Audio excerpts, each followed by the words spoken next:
नमस्कार। आज जैसे ही अरविंद केजरीवाल का जो था पूरा राजनीतिक सफर फिर से शुरू हुआ जेल से आजाद होने के बाद, वो प्रधानमंत्री मोदी के पिच पर जाकर के प्रधानमंत्री मोदी को धोबी पछाड़ मार रहे थे अरविंद केजरीवाल। हाँ, बात ही कुछ ऐसी थी। सबसे पहले तो शुरुआत करते हैं हनुमान मंदिर से और उसके बाद हनुमान मंदिर जाते हैं, राम जी की पूजा करते हैं, शनिदेव की पूजा करते हैं और सीधे सीधे प्रधानमंत्री मोदी पर भोकाल बना देते हैं उनके अपने साथियों के साथ गद्दारी करने का। वो एक नया चैप्टर लेकर के आते हैं और प्रधानमंत्री मोदी और गोदी मीडिया को बेवश कर देते हैं बयान देने के लिए।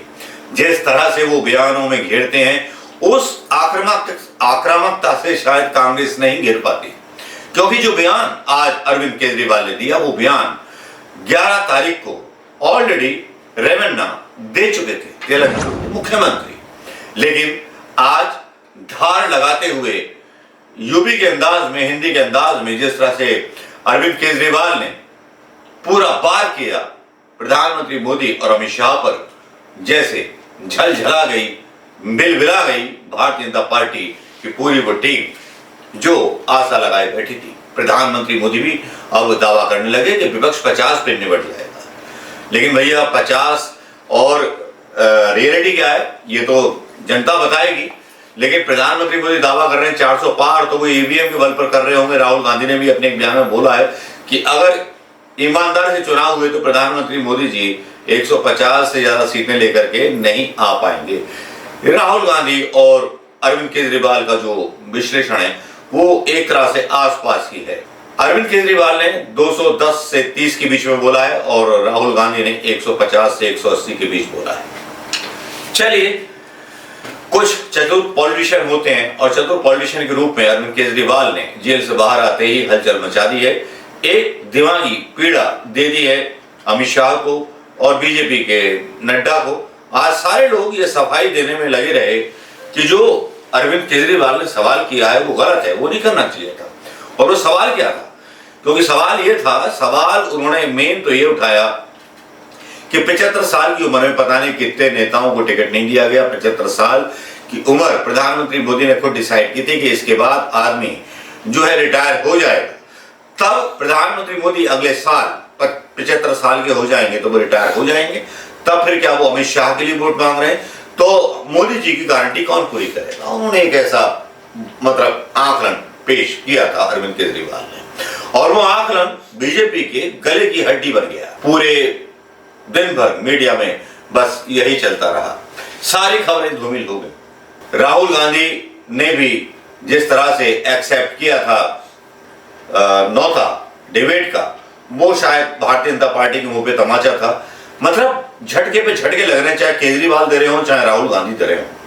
लेकिन सबसे पहले जो झटका दिया और वो भाषण क्या था जिसमें अरविंद केजरीवाल ने पीला टीका लगा करके हनुमान जी का आशीर्वाद पाने के बाद और हनुमान जी के चमत्कार को नमस्कार करने के बाद किस तरह से धोया अमित शाह और मोदी को और उनकी पॉलिटिक्स को, वो वाकई में जानने वाली बात है। और आगाह किया योगी जी को, योगी जी तुम्हारी भी छुट्टी होने वाली है, क्योंकि सबको पता है कि ठाकुरों को किस तरह से टिकट्स नहीं दी गई हैं। यूपी में, राजस्थान में, मध्य प्रदेश में ठाकुरों की किस तरह से बेइज्जती इन दोनों गुजराती रंगा बिल्ला भाइयों ने की है। तब गुस्सा तो होगा, तो योगी को 2 साल बाद हटा देंगे। ये भी मतलब बहुत कांटेदार लगाए बीजेपी जो है बिलबलाई बैठी है। बोला क्या था अरविंद केजरीवाल ने, चलिए सुनिए। नहीं होगा, कोई मामला नहीं होगा, तब भी मैं तुमको गिरफ्तार कर सकता हूं। एक बेहद खतरनाक मिशन चालू किया हुआ है प्रधानमंत्री जी ने, बहुत ही खतरनाक। देशवासियों को यह समझने की, अब जब मैं बोलने जा रहा हूं, समझने की जरूरत है। उस मिशन का नाम है वन नेशन वन लीडर। देश के सारे नेताओं को खत्म करना चाहते हैं मोदी जी और इसको 2 स्तर के ऊपर इस मिशन को चला रहे हैं। जितने विपक्ष के नेता हैं उनको जेल भेजेंगे और जितने बीजेपी के नेता हैं उनको सबको निपटा देंगे, उनकी राजनीति खत्म करते जाएंगे, उनको सबको निपटाते जाएंगे। विपक्ष के अंदर आज इन्होंने मनीष सिसोदिया को जेल भेज दिया, संजय सिंह को जेल भेज दिया, सत्येंद्र जैन को जेल भेज दिया, केजरीवाल को जेल भेज दिया, हेमंत सोरेन को जेल भेज दिया, ममता दीदी के कई मंत्रियों को जेल भेज दिया, स्टैलिन के कई मंत्रियों को जेल भेज दिया, केरला के सीएम के पीछे पड़े हैं। अगर ये चुनाव जीत गए, मेरे से लिखवा लो एफिडेविट के ऊपर, थोड़े दिन के बाद ममता दीदी जेल में होंगी, तेजस्वी यादव जेल में होगा, स्टैलिन साहब जेल के अंदर होंगे, पिनरई विजयन जेल के अंदर होंगे, उद्धव ठाकरे जेल के अंदर होंगे, जितने विपक्ष के नेता ये सारे जेल के अंदर होंगे। अगर ये चुनाव जीत गए, इन्होंने बीजेपी का एक नेता नहीं छोड़ा, आडवाणी जी की राजनीति खत्म कर दी इन्होंने, मुरली मनोहर जोशी की राजनीति खत्म कर दी, सुमित्रा महाजन की, शिवराज सिंह चौहान जिसने मध्य प्रदेश का चुनाव जीत के दिया इन लोगों ने, शिवराज सिंह चौहान ने उसको मुख्यमंत्री नहीं बनाया, उसकी राजनीति खत्म कर दी। वसुंधरा राजे की जो राजनीति खत्म कर दी इन्होंने, खट्टर साहब की राजनीति खत्म कर दी, डॉक्टर रमन सिंह की राजनीति खत्म कर दी। अब अगला किसका नंबर है? अरविंद केजरीवाल का ये वीडियो मैं आज दोपहर देख रहा था, मैं बस थोड़ा सा मुस्कुरा रहा था, मेरे साथ बैठी मेरी दोस्त भी मुस्कुरा रही थी, बोल रही थी, मैंने बोला था ना कि मोदी को मोदी जैसा सोचने वाला मत दे सकता है तो अरविंद केजरीवाल है उसके लिए। Rahul Gandhi is a gentleman व्यक्ति, वो शायद मात नहीं दे पाए, लेकिन भाषा और शब्दों और राजनीति से खेलना अरविंद केजरीवाल को ठीक उसी तरह से आता है जिस तरह से प्रधानमंत्री मोदी जी को 6 बॉलें स्पिन डालनी आती हैं, तब जो है 6 छक्के मारने वाला युवराज सिंह जो है अरविंद केजरीवाल होता है और जो जवाब देता है। अरविंद केजरीवाल ने छोटे से भाषण में पूरी भारतीय जनता पार्टी को एक तरह से बैक फुट पर ढकेल दिया और जवाब मांग लिए सवालों के। वो सवालों के जवाब जो कांग्रेस मांग रही थी 11 मई को रेवन्ना के द्वारा, लेकिन वो इतने ज्यादा चर्चित नहीं हुए जितना वही बयान अरविंद केजरीवाल की जुबान में चर्चित हो गया। और फिर नड्डा से लेकर के अमित शाह से लेकर के सबको सफाई में उतरना पड़ा, नहीं नहीं नहीं नहीं नहीं, नहीं प्रधानमंत्री मोदी आएंगे, प्रधानमंत्री मोदी करेंगे। यार 75 साल का व्यक्ति देश का शासन कैसे संभालेगा? 70 साल पहले 60 साल थी जो उम्र थी सीनियर सिटीजन की, प्रधानमंत्री मोदी जी ने बढ़ा करके 70 साल कर दी, टिकट रेलवे के काट दिए। और जाहिर बात है हिंदुओं के ही टिकट काटे, मुसलमानों को टिकट काटे नहीं है प्रधानमंत्री मोदी ने, जो बोलते हैं कि मैं हिंदू हृदय सम्राट हूं। हिंदू हृदय सम्राट पार्टी शिवसेना के गद्दारों के साथ मिलकर शिवसेना के पीठ में गला घूम दिया था, मतलब पीठ में छुरा घूम दिया था। हिंदुओं का ही 70 साल कर दिया और खुद 75 साल के होने जा रहे हैं, तो करीब 80 साल के हो जाएगा। 80 साल का बुढ़ा आदमी मतलब सठिया जाता है, 75 साल का बुढ़ा सठिया जाता है, तो वे देश की मतलब बागडोर क्या संभालेंगे? अरविंद केजरीवाल ने बहुत सही तरीके से वार किया और इस सही तरीके पे वार करते हुए इसी बीच एक वीडियो और आ जाता है पुण्य प्रसून वाजपेयी का। पुण्य प्रसून वाजपेयी बताते हैं कि किस तरह से अंधाधुंध पैसे लुटाए जा रहे हैं देश की जनता के। क्या इस पर मीडिया सवाल करेगा? सुनिए पुण्य प्रसून वाजपेयी क्या बोलते। प्रधानमंत्री के प्रचार पर होने वाला खर्च, जब सब कुछ आपने राजनीति में झोंक दिया तो प्रचार पर कितना खर्च होता होगा, दुनिया का कोई भी राष्ट्राध्यक्ष भारत के प्रधानमंत्री के सामने टिक नहीं सकता है। कल्पना कीजिए कि हर दिन भारत में प्रचार पर अगर बीते 8.5-9 वर्षों में 43 करोड़ रुपए रोज खर्च हो रहे हों, यानी प्रति घंटे 1,81,00,000 रुपए और हर मिनट लगभग 3 लाख रुपए अगर प्रचार पर खर्च हो रहे हो तो सामने कौन टिकेगा? और अब तो सामने 2024 का चुनाव आकर खड़ा हो चला है, तो उसके लिए जो बिसात बिछ रही है उस पे कितने लाखों करोड़ रुपए का बजट तैयार होगा, तमाम मंत्रालय लगेंगे, नौकरशाही अलग से काम करने लगेगी और एक एक लोकसभा की सीट को लेकर जो चाक चौबंद व्यवस्था होगी उसमें ऐसी ऐसी योजनाओं का ऐलान जिसके जरिए तकरीबन 2.5 लाख करोड़ रुपए खर्च किए जाएंगे।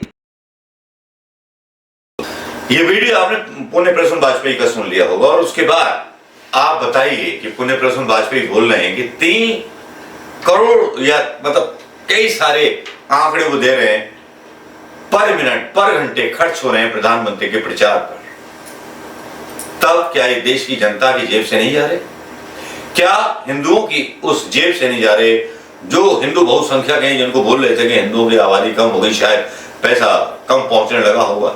लेकिन कोरोना के बारे में तो कोई बोलता नहीं। कोरोना की वैक्सीन हिंदुओं को लगवाई सबसे ज्यादा प्रधानमंत्री मोदी ने, मतलब इलेक्टोरल बॉन्ड से चंदा इन्होंने कोविशील्ड से ले लिया। इसके बारे में मीडिया नहीं बोलता। अगर शायद ये नेशनल मीडिया ये बोलना शुरू कर देता तो प्रधानमंत्री मोदी को 10 सीट न मिलती।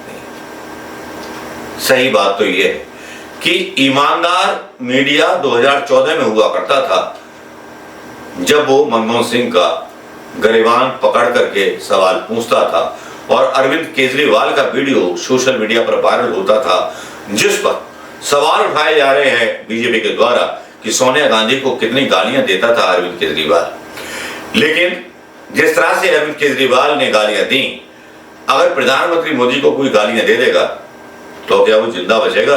एनकाउंटर नहीं हो जाएगा? सुनिए तब अरविंद केजरीवाल का ये वीडियो क्या कहा था। कांग्रेस ने सारे कुकर्म किए, कोयला खा गई, लोहा खा गई, 2G खा गई और आगे कर दिया मनमोहन सिंह को। कुछ नहीं बोलता मनमोहन सिंह, आगे कर दिया, साइन करा लिया फाइलों पे।